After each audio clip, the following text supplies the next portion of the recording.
Stadium Bihar में कहाँ स्थित है? क्या इंदिरा गांधी स्टेडियम बिहार में कहाँ स्थित है? आप मुझे बताओ कि मोइन उल हक कहाँ है? मोइन उल हक स्टेडियम कहाँ है? मोइन उल हक स्टेडियम कहाँ पे है डियर, बताओगे आप मुझे क्या? तो मोइन उल हक स्टेडियम जो है ये पटना में है। कहाँ पे है जी? तो पटना में है। ठीक है जी। इंदिरा गांधी स्टेडियम जो है ये पूर्णिया में है। कहाँ पे है भैया? पूर्णिया में। यानी कि आप कह सकते हो कि ये जो स्टेडियम है, कौन सा स्टेडियम जी? तो इंदिरा गांधी स्टेडियम जो है वो कहाँ पे है? बिहार में, तो पूर्णिया में हो जाता है। पूर्णिया में हो जाता है। ठीक है जी। और पूर्णिया के बारे में बात करें तो पूर्णिया क्या हो जाता है? तो जूट उत्पादन में, क्या चीज में जी? तो जूट उत्पादन में बिहार का, कहाँ का जी? तो बिहार का सबसे अग्रणी जिला हो जाता है। बिहार का क्या हो जाता है जी? तो सबसे अग्रणी जिला हो जाता है। कौन? तो वो हो जाता है पूर्णिया। ठीक उसी प्रकार अगर भागलपुर के बारे में बात करोगे तो भागलपुर क्या है भैया? तो भागलपुर को आप सिल्क सिटी के नाम से जानते हो, और भागलपुर में ही क्या है? तो गंगा डॉल्फिन अभ्यारण्य है। क्या है जी? तो गंगा डॉल्फिन अभ्यारण्य क्या हो जाता है? तो यहीं पे है। कौन सा? तो गंगा डॉल्फिन अभ्यारण्य। यानी कि आप कह सकते हो कि सर जी गंगा डॉल्फिन अभ्यारण्य कहाँ पे है? तो भागलपुर में है। और भागलपुर में ही आपको एक चीज और पता होगा कि सबौर कृषि मेला कहाँ पे लगता है? यहीं पे मिलता है, लगता है। कौन सा मेला जी? तो सबौर कृषि मेला जो है वो कहाँ पे लगता है भैया? तो सबौर कृषि मेला भी भागलपुर में ही लगता है। ठीक उसी प्रकार अगर गया की बात करोगे तो गया में क्या उगता है जी? तो गया में जो है वो अभ्रक का भंडारण है। क्या चीज का भंडारण है जी? तो अभ्रक का भंडारण जो है वो कहाँ पे है? तो गया में है। ठीक है सर, ये बात ठीक है। आप मुझे ये बताओ कि किशनगंज, किशनगंज जो है वो बिहार का, क्या चीज जी? बिहार का सबसे अधिक वर्षा वाला जिला हो जाता है। कौन सा जी? तो बिहार का सबसे अधिक अधिक वर्षा वाला जिला जो है वो कौन सा है जी? तो वो है किशनगंज। यानी कि बिहार में सबसे अधिक वर्षा कहाँ होता है? तो बिहार में सबसे अधिक वर्षा जो है वो किशनगंज में होता है। ठीक है जी, ये बातें क्लियर है। चलो नेक्स्ट क्वेश्चन। जुलाई 2018 तक पटना जिला बिहार के कितने जिलों से सीमाबद्ध था? बताओ कितने जिलों से सीमाबद्ध था? तो हम आपको बता दें कि बिहार में, क्या चीज जी? बिहार से जो है वो झारखंड अलग होता है। कौन अलग होता है जी? तो झारखंड जो है वो अलग होता है। कब? तो 15 नवंबर सन 2000 ईस्वी में अलग होता है। और जब अलग होता है तो बिहार में मात्र और मात्र 37 जिला था। कितना जिला था जी? 37 जिला था। प्लस एक जिला जो है वो वर्ष 2001 में, जिसका नाम कौन सा है? तो अरवल है। और अरवल जिला बिहार में 2001 ईस्वी में इसका गठन होता है। और वर्तमान में बिहार में कितना जिला है? तो वर्तमान में बिहार में जिलाओं की संख्या कितना हो जाता है जी? तो 38 जिला है। कितना है जी? तो 38 जिला जो है वो बिहार में है। कितना है? तो 38 जिला जो है वो बिहार में हो जाता है वर्तमान में। ठीक उसी प्रकार अगर देखोगे तो जुलाई 2018 तक पटना जिला में बिहार के कितने जिलों से सीमाबद्ध था? बताओ जल्दी से इसका कमेंट में, इसका आंसर बताओ जी। कितना जिला हो जाएगा? कितना जिला है? 8? भैया जी गलत बता रहे हो, 9 जिला है। कब? तो 9 जिलाओं से सीमाबद्ध हो जाता है। कितने जिलाओं से जी? तो 9 जिलाओं से जो है वो सीमाबद्ध हो जाते हैं। ठीक है जी, कोई दिक्कत है नहीं ना? वहीं पे देखोगे तो आपको पता होगा कि गंगा नदी, क्या चीज जी? तो गंगा नदी जो है वो बिहार में कितने जिलाओं से? तो 12 जिलाओं से सीमा बनाता है। और एक बात और गौर करोगे जी, आप देखोगे कि बिहार जो है ना, बिहार में सबसे ज्यादा पटना से गंगा नदी बहता है। कहां से जी? तो पटना से गंगा नदी बहता है। ठीक है। और ये गंगा नदी जो है पटना में 99 किलोमीटर बहता है। कितना किलोमीटर जी? 99 किलोमीटर बहता है। ठीक है जी, कोई दिक्कत है? चलो आगे बढ़े। तो बिहार पर बख्तियार खिलजी के हमले का पहला विवरण प्राप्त होता है कहां से? इसका आंसर दो। हम आपको बता दें कि मान लीजिए बिहार में कौन आए थे? तो बिहार में जो है ये तुर्कों का आक्रमण होता है और पहला तुर्क आक्रमण बिहार में 1198 ईस्वी में होता है। हालांकि बख्तियार खिलजी जो था ना, ये बख्तियार खिलजी किसका, तो किसका सेनापति था जी, तो कुतुबुद्दीन ऐबक का सेनापति था। किसका था जी, कुतुबुद्दीन ऐबक का सेनापति था। हालांकि बख्तियार खिलजी का बाद में सेनापति कौन बनता है जी, तो अली मर्दान जो था वो बनता है। ठीक है सर, ये बात समझ में आ गया। अब आप मुझे ये बताओ कि बख्तियार खिलजी 1193 से लेकर के, कब से लेकर के जी, 1193 से लेकर के 1206 तक जो हमला करता है, हमला करता है कहां पे जी, तो हमला करता है बिहार और बंगाल पर। कब, बिहार प्लस बंगाल पर जो हमला करता है, इसके आक्रमण का स्रोत हमें कहां से मिलता है, चूंकि हम उस टाइम पे जिंदा नहीं थे।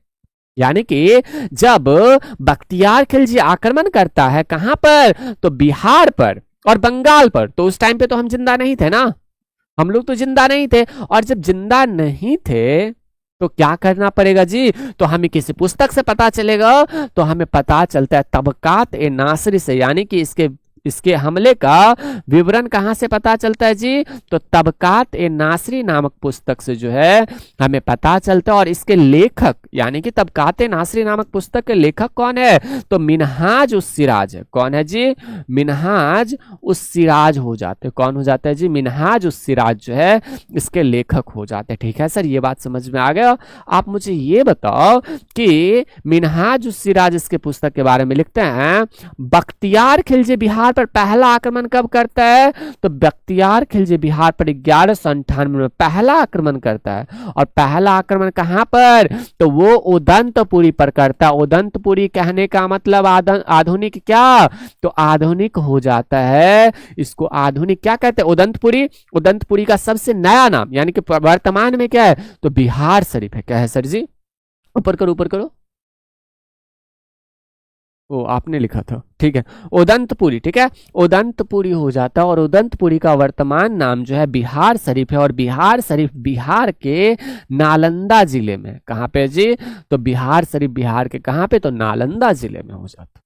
ठीक है जी, कोई दिक्कत है, तो ये सारी बातें हो जाती है। वहीं पे आपको पता होगा शेरशाह सूरी के बारे में। किसके बारे में जी, तो शेरशाह सूरी के बारे में। और शेरशाह सूरी के सूरवंश का पता हमें अब्बास खां शेरवानी के द्वारा लिखित पुस्तक जिसका नाम क्या हो जाता है, तोहफाए अकबर साहिब से मिलता है। कहां से मिलता है जी, तो तोहफाए अकबर साहिब से हमें इसकी जानकारी मिलती है। ये क्लियर है, चलो नेक्स्ट बताओ। पटना में स्थित गोलघर का निर्माण किस गवर्नर जनरल के समय में हुआ था, तो होता यूं है कि आपको पता होगा कि 1773 में बिहार में भयानक अकाल पड़ता है। क्या पड़ता है जी, तो 1773 में जो है वो बिहार में अकाल पड़ता है। क्या पड़ता है जी, तो अकाल पड़ता है। और अकाल पड़ने के कारण बिहार में क्या होता है, तो बिहार के में जितने भी अंग्रेज रहते हैं उसका स्थिति एकदम दयनीय हो जाता है। उसके जीने के लिए उसके पास खाना पीना नहीं होता। क्या नहीं होता भैया, तो खाना पीना नहीं होता जिससे वो अपना जीवन यापन कर सके, जिस कारण से अकाल पड़ता है। और फिर एक बार और कब, तो 1782 में, कब जी, 1782 में फिर से एक बार अकाल पड़ता है। और फाइनली 1786 में जो है कौन, तो जॉन सोर जो था, कौन, तो जॉन सोर को कहा किसने, तो वॉरेन हेस्टिंग्स ने कहा।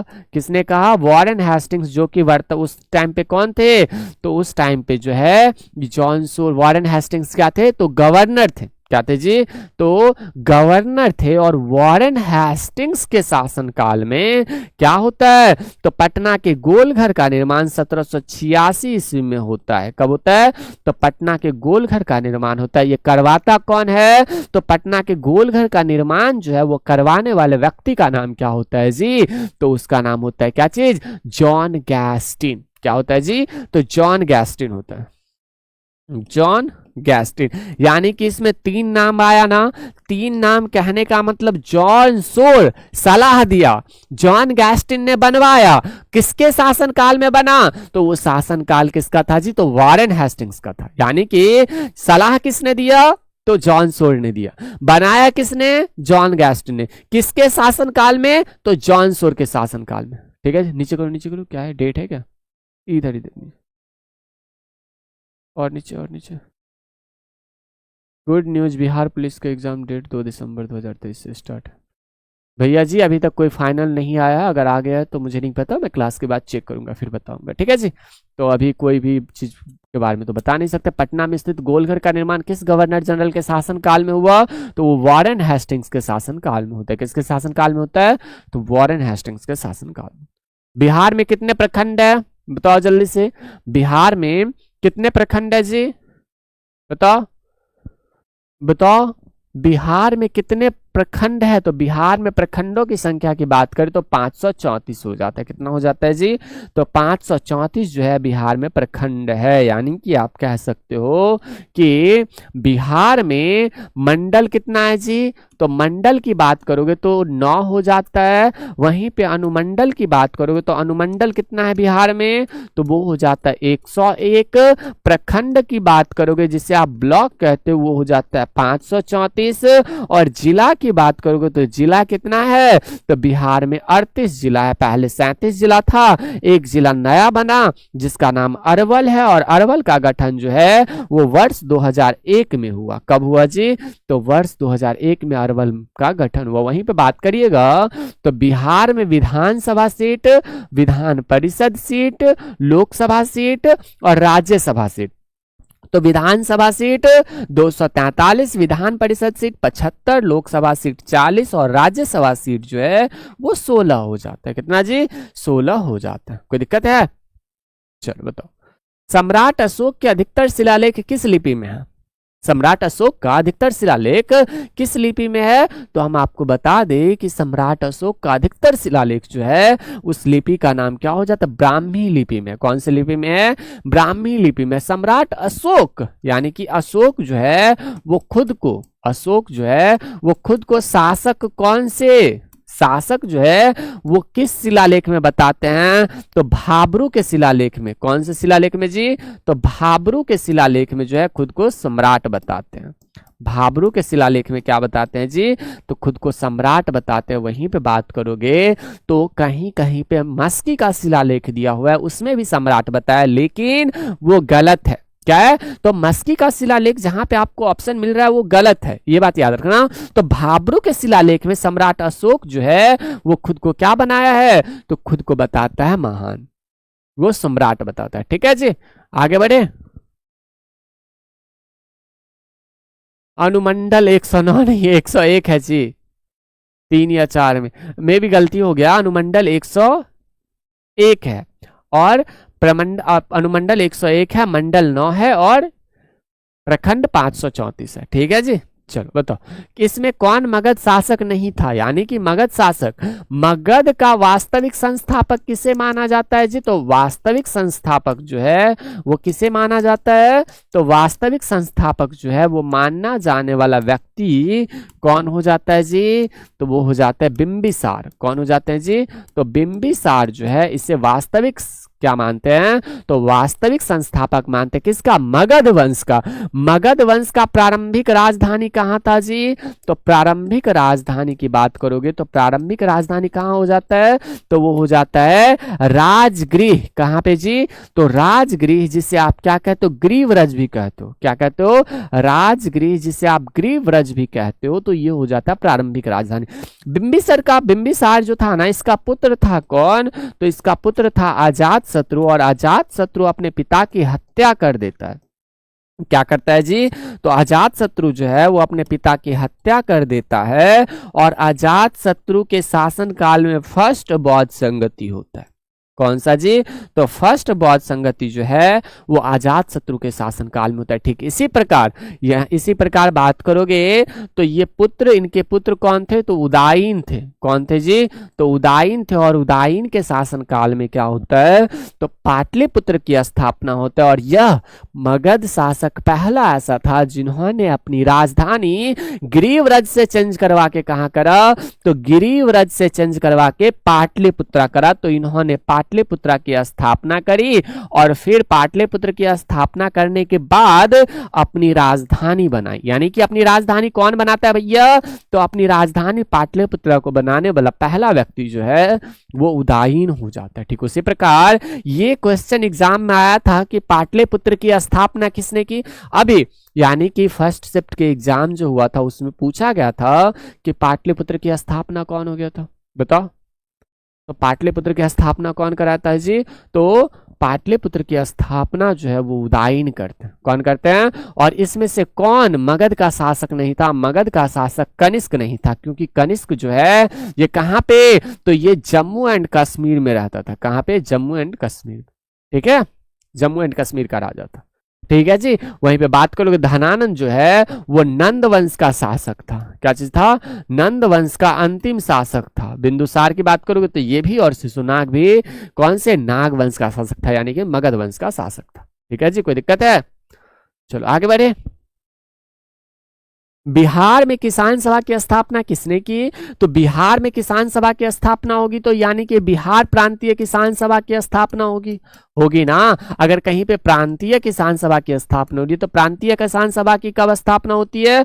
तो 1929 में होती है। किसके द्वारा? तो स्वामी सहजानंद जी के द्वारा। किसके द्वारा जी? तो स्वामी सहजानंद जी के द्वारा होता है। और अखिल भारतीय किसान सभा की स्थापना भी इन्हीं के द्वारा किया जाता है। और अखिल भारतीय किसान सभा की स्थापना जो है ये कब होता है? तो 1934 ईस्वी में अखिल भारतीय किसान महासभा की स्थापना होती है। और इसकी स्थापना भी किसके द्वारा? तो स्वामी सहजानंद जी के द्वारा किया जाता है। किसके द्वारा किया जाता है जी? तो स्वामी सहजानंद सरस्वती जी के द्वारा किया जाता है। ठीक है जी। 1936 होगा, 1934 नहीं होगा। अखिल भारतीय किसान महासभा की स्थापना 1936 में किया जाता है। ठीक है जी। यहाँ पे Swami Sahajanand is correct answer. ठीक है। डॉक्टर राजेंद्र प्रसाद क्या हुए? तो 11 दिसंबर 1946 को जो है इसे किसान यानी कि क्या चीज का? तो भारतीय संविधान सभा का अस्थायी अध्यक्ष चुन लिया जाता है। क्या किया जाता है जी? तो अस्थायी अध्यक्ष चुन लिया जाता है। बात करें इनकी उपाधि के बारे में तो इनको क्या चीज की उपाधि दी गई है भैया? तो इनको जो उपाधि मिली है उससे क्या कहते हैं? देश रत्न की उपाधि मिली है। क्या चीज की जी? तो देश रत्न की उपाधि मिली है। और इन्होंने ही महात्मा गांधी एंड रेमिनेंस नामक पुस्तक जो है इन्हीं के द्वारा लिखा गया। कौन सा जी? महात्मा गांधी एंड क्या चीज जी? एंड रेमिनेंस नामक पुस्तक जो है इन्होंने ही लिखा। कौन सा जी? रेमिनेंस नामक पुस्तक जो है इन्होंने ही लिखा। ठीक है। वहीं पे बात करोगे जयप्रकाश नारायण के बारे में तो जयप्रकाश नारायण को आप क्या कहते हो? जेपी कहते हो। यानी कि इन्हीं को लोकनायक भी कहते हैं। और सर्वोदय पार्टी की स्थापना इन्हीं के द्वारा किया गया था। किसके द्वारा जी? तो सर्वोदय पार्टी की स्थापना जो है इन्हीं के द्वारा किया गया था। सर्वोदय शब्द किसके द्वारा दिया गया? यानी कि सर्वोदय शब्द किसके द्वारा दिया गया? तो ये जो सर्वोदय शब्द है ये महात्मा गांधी जी के द्वारा दिया गया। किसके द्वारा दिया गया जी? तो सर्वोदय शब्द महात्मा गांधी जी के द्वारा दिया गया। बल्कि सर्वोदय पार्टी की स्थापना, ठीक है जी। अभ्यांश यादव जी, मैं आपको बता दूं कि कनिष्क जो है ये मगध वंश का शासक नहीं था। किसने कहा कि मगध वंश का शासक था कनिष्क? ठीक है, ऊपर करो ऊपर करो, क्लास रुकता है क्यों? ठीक है जी, कोई दिक्कत है? तो सर्वोदय पार्टी की स्थापना जो है कौन करते हैं? तो सर्वोदय पार्टी की स्थापना करते हैं कौन? तो सर्वोदय पार्टी की स्थापना जयप्रकाश नारायण करते हैं। बल्कि सर्वोदय शब्द दिया जाता है किसके द्वारा? महात्मा गांधी जी के द्वारा।